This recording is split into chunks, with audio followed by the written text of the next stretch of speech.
parle souvent des 14 allergènes à déclaration obligatoire, ceux que l'on retrouve le plus communément sur les étiquettes des produits que l'on achète, mais il en existe beaucoup d'autres.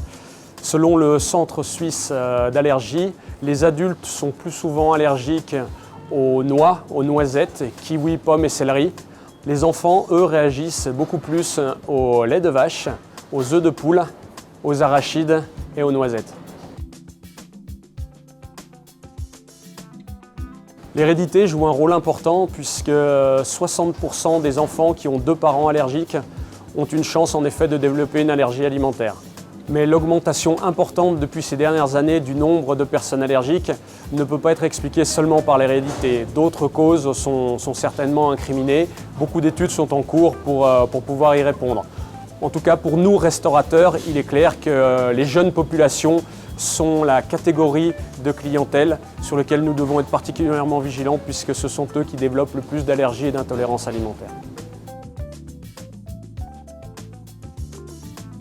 Eldora attache beaucoup d'importance à cette thématique et la traite avec tout le sérieux qu'elle requiert. En effet, nous avons une procédure spécifique de prise en charge lorsque un enfant déclare une allergie alimentaire. Le groupe qualité, en soutien des services des restaurants, accompagne nos équipes de cuisine afin de mettre en place de bonnes pratiques, d'évaluer aussi la situation et parfois même de prendre la décision de ne pas être en mesure de prendre en charge une allergie grave. Alors c'est une estimation que l'on peut élaborer à partir des audits internes que nous réalisons, mais on peut évaluer ce chiffre sur l'ensemble des restaurants qui ouvrent leurs portes chaque jour. On peut estimer qu'en effet 500 convives viennent manger chez nous et présentent soit une allergie alimentaire, soit une intolérance.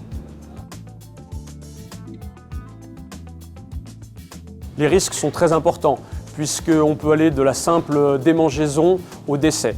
En effet, la réaction telle que le choc anaphylactique pour une personne allergique peut être très grave.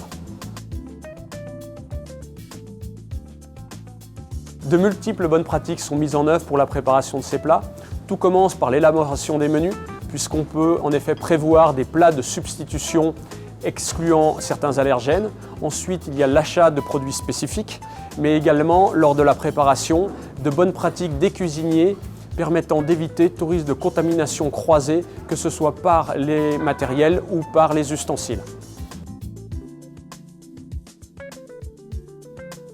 Oui, il existe une formation spécifique dispensée par le centre de formation d'Eldora.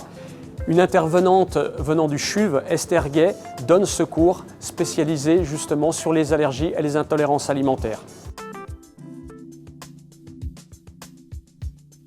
En ce qui concerne la problématique des allergies en général, comme c'est un domaine qui est en pleine recrudescence, le domaine commence à intéresser de nombreux fabricants de produits qui mettent au point des techniques pour ça. Alors, nous voyons des produits qui commencent à sortir des cuisines, entre guillemets, des productions suisses, encore relativement peu.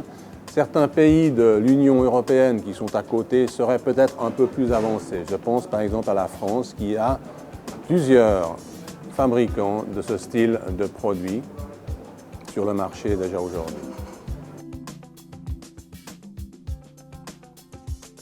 Alors évidemment, tous ces produits, lorsqu'ils sont mis sur le marché, sont testés par des grands spécialistes, des allergologues, des médecins, des nutritionnistes, afin que toutes les précautions soient prises et qu'il n'y ait aucun problème avec ces produits.